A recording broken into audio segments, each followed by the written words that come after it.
Hey everyone, it's Deborah with Pinching Pesos, and one of the things that I sell is hot curlers or rollers. They go for pageant moms or cheerleaders or for prom, and there's certain ones that you're just going to make good money on.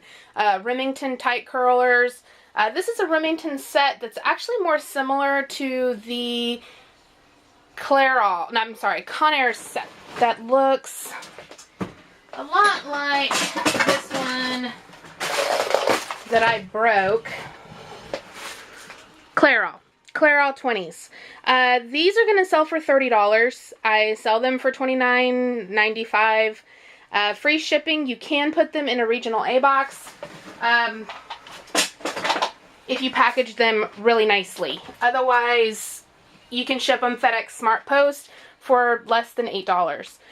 So this is a set that I got, and I wanted to show y'all how I clean them. The main issues that you're going to come up with on these curlers is actually hairspray gets inside of the glass, of the plastic. So take them off. Take them off, and you just kind of see how grimy and gross that is inside. No customer wants that. So I take a foam glass cleaner, just spray it in. Get yourself a microfiber cloth and wipe it down. It's really easy. To get off the price tags, I just hit it with the heat gun, and I have these plastic razor blades. Please buy these. I know people like Scotty Pillars, but I take off so much tape selling appliances and such that their edges get really dull, and I would go through a peeler a week. These come 22 a pack, the little blades, then they're double-sided, so you actually get 2 in 1, and they work great, and they're like $7. And you just go right across there and peel off your thing.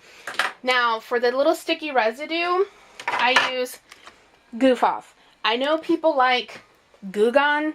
I hate Goo Gone. I don't think Goo Gone works. I've tried to use Goo Gone, and all I'm doing is smearing stuff all over my plastics, and nothing's coming off. I know everybody says use it. It doesn't work for me.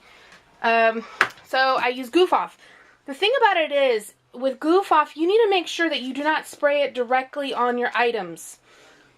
It is chemically compounded that it will start to soften your plastics. If you spray it directly on your plastic and then you try to scrape off whatever it is you were trying to get off, you're going to damage your product. The way to get around that is spray it directly onto your rag.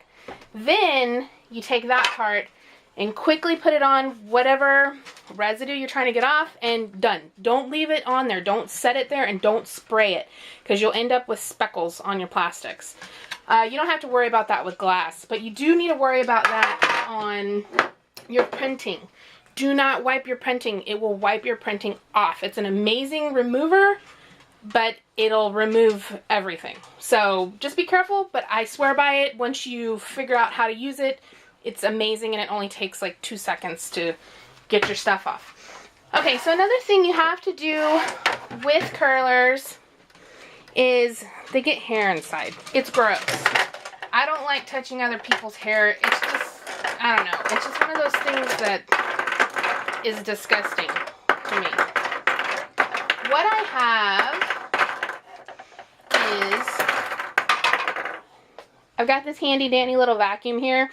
It's a Dirt Devil I picked up at the Goodwill for $6.99. It had all the attachments, and I went to Harbor Freight and I bought a mini attachment, vacuum attachment kit. It was, I think, $6. Nothing major. And so what I do is vacuum out the hair with my little hose here. And it makes things easy, and I don't have to touch other people's gross hair. So once you, yay!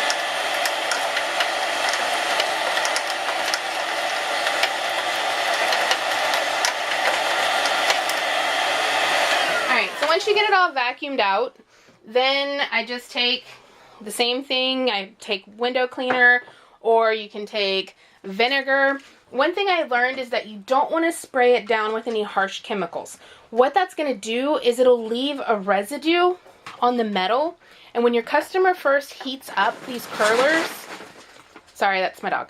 When the customer first heats up the curlers, with that residue, it's going to burn and it's going to stink. And they're going to think that there's something wrong with the curlers. I know I would. The very first time I figured that out, I was like, oh my God, something's wrong with these curlers.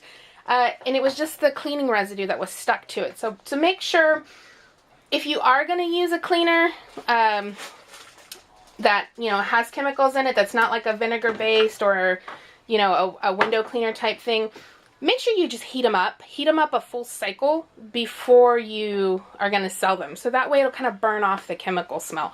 You don't want stinky curlers. Especially you don't want to end up with a return, you know, because of somebody thinks they're defective and they're not. So just spray it down and wipe it out. And you're not going to have gross hairspray residue or anything like that.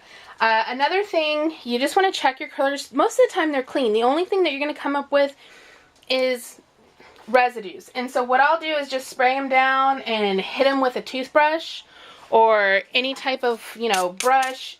The tops of what you'll see get dirty because people let these things sit and they get dusty and they collect dirt. And so you just want to clean the tops off because I don't want to put dirty curlers in my hair. And I know your customers don't want to either. So anyway, those are my tips for cleaning your curlers. Always make sure that you heat them up a full cycle to test them out. So you want to put them on, you know, plug them in for 20-25 minutes and make sure they get hot. Really good and hot, because a lot of times when I see people that get returns, I don't get returns. I've never had any curlers returned. I only had a customer complain because they went to the UK and for some reason they thought I was going to have UK plugs. I don't. They're American products coming from America, so I don't have UK plugs. But the thing I see with returns is customers saying that they don't heat up properly. So you want to just make sure they're going to heat up. You can feel the curlers. You can see that they're really hot. If they're not really hot, you might have a defective heating element. So, and in that case, what you can do is you could actually, if you do find out you have a defective base, sell the parts, sell the lids, sell the curlers, whatever it is, you know, you can get your money out of them, no problem at all. So anyway, I hope this video is helpful to you guys. If you have any questions, leave a comment, or you can hit me up at info@pinchingpesos.com. You guys have a great day. I hope this was helpful. Thanks.